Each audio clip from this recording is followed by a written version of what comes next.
This is a fictional role play. All people, places, and events are fictional. Hi, Danielle. I'm glad you were able to make it to our meeting today. Thank you. It's great to see you again. This is our third time meeting.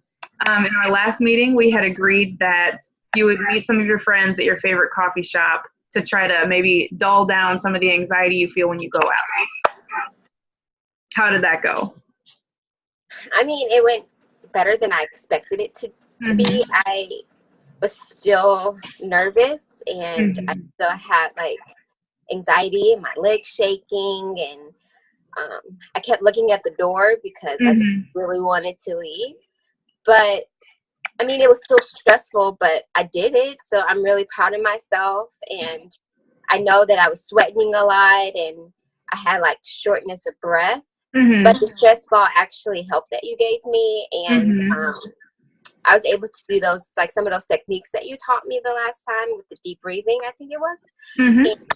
And, I mean, I stayed, so that's an improvement from previous times. Right. That's good. That's a step up, and that's what we want. So you told me what you experienced physically, the sweating, the shortness of breath, the shaking, the nausea, stuff like that. What do you experience mentally when you do that? Like, what are you thinking about when you feel anxious? I just think about ways to escape the situation, or I think that people are judging me because, like right now, even now, I'm like, my legs shaking and I can't focus on just you, and I'm talking to you, like I have to look around the room, and so some people might think that I'm rude. I think that I'm rude, or I can't really focus on a lot of conversations, or if there's too much stuff going around, and I don't know, it's just everything feels new all the time. Like I always have to adjust to something new, and my anxiety just like kicks into high gear. And the physical part of it is just, like people can obviously tell that I'm uncomfortable. Yeah. I slouch and I'm sweating, and it's clear. It's not, 70 degrees outside. It's cool. It's clear that it's not okay. Yeah. So yeah, I try to make people laugh like you, and just some people just look at me like I'm crazy because I just can't stop moving sometimes. And so when you start feeling this kind of anxiety attack coming on, what do you do to stop it? Previously, before you gave me the stress ball and the breathing techniques, I would just make up an excuse to leave, or I would set an alarm on my phone. It would ring, and I would say that I have to go to the restroom or something to kind of like chill out, somewhere to feel isolated, maybe take a quick walk outside.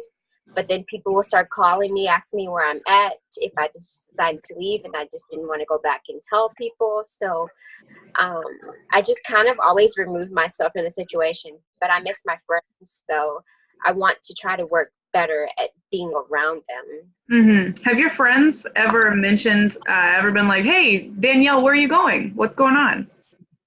Yeah, they do. If I'm like gone for a long time, if I say that I'm going to the restroom, and sometimes I'll just stay in the restroom for like 30 minutes, and they'll call me and ask me if I left or if I went to the car, if I'm okay, because they just worry a lot about me. They kind of know what's going on, but they don't really know what's going on. So you haven't told anybody how you feel?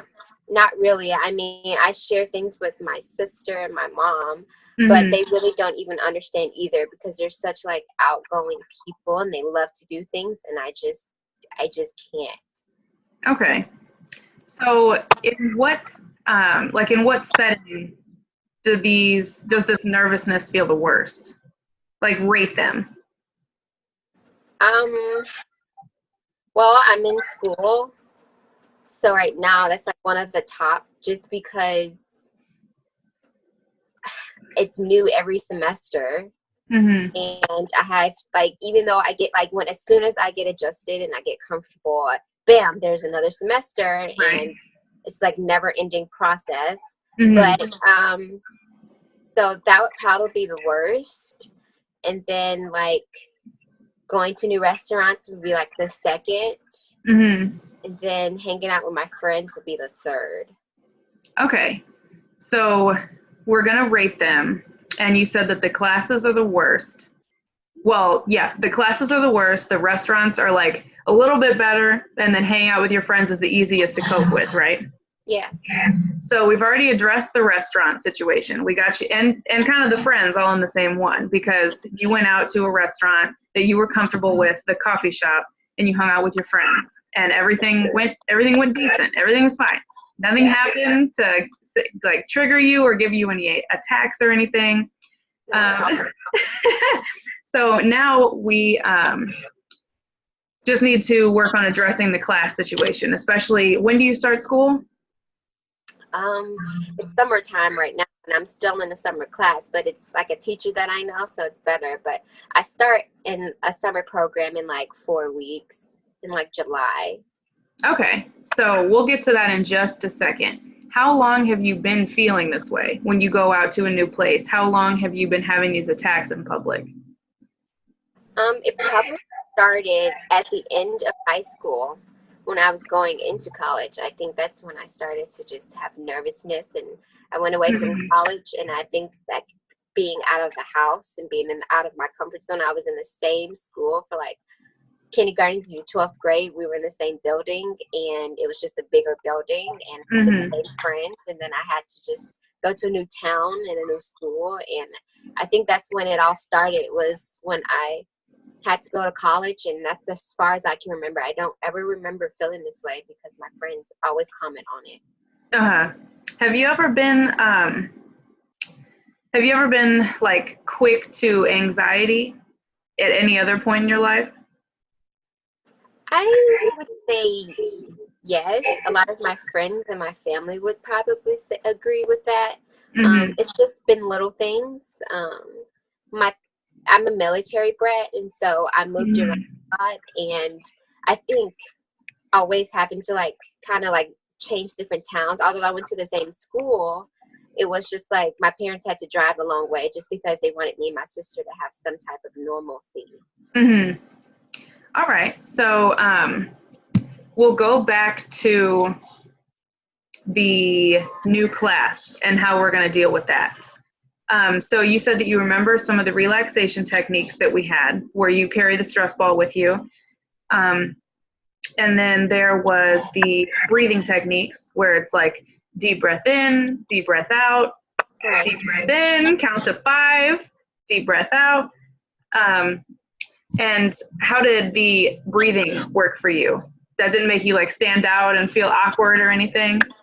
No, I think the stress ball and the breathing, like working together, helped because I was able to like count my breaths and how many times I was doing it because of the stress ball. I would squeeze it and count in my head, and then just kind of like slowly breathe in and breathe out. And because we weren't like eating a entree or a full course meal, it was just easier to just like take my cup and just kind of like breathe and act like I was drinking sometimes. So that made it a little easier. So, yeah. All right. Well, I'm glad that worked out for you. That's good feedback to know that it works sometimes. Yeah. So what we're going to try this time is when you start your classes, you're going to sit in the desk that's farthest in the back corner. You may look like a loner. You may, you're not really going to draw attention to yourself, but you may look like you just want to be alone, and that's fine because you do, right? You just want to be alone for a minute. I don't want anyone to bother me, really. Right. So you're going to sit all the way as far back in the corner as you possibly can. And then each week, you're going to move up a row. Okay? Does that make sense so far? Okay, I think I can do that.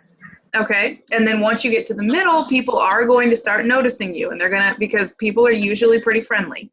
So they're going to come up, and when they sit down, they're going to say, oh, good morning, or hey, have you finished this test yet? And they're just going to have you do? Huh? Kind of like us? Yeah, just little back and forth, easy, friendly conversation. It's going to be easy to deal with. So they're going to start like little miniature conversations. And you could do whatever you're comfortable with. If you just want to make up a lie, maybe, and just say, oh, I don't really feel well. And then in a nice way, like maybe I'll talk to you a little bit later or something. Or if you feel good in that moment, you can say, oh yeah, I finished that test, it was easy. Or like say something back conversationally to them. Just remember to keep your stress ball on you, since that worked well for you.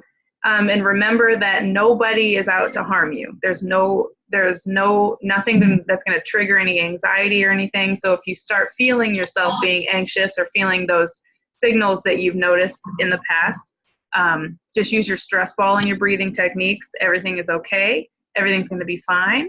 There's nothing to worry about. You're just trying to get your education done. Okay.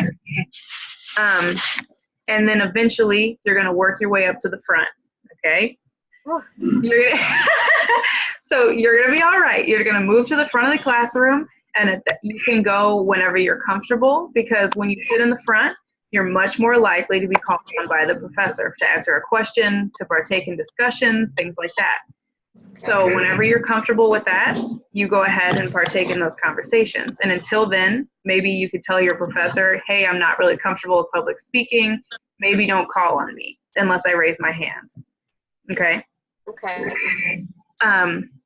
So you'll be able to, hopefully, if everything goes smoothly, by the end of the semester, you'll be able to relax and engage in conversation and talk to your classmates, things like that. Are you willing to give that a full try?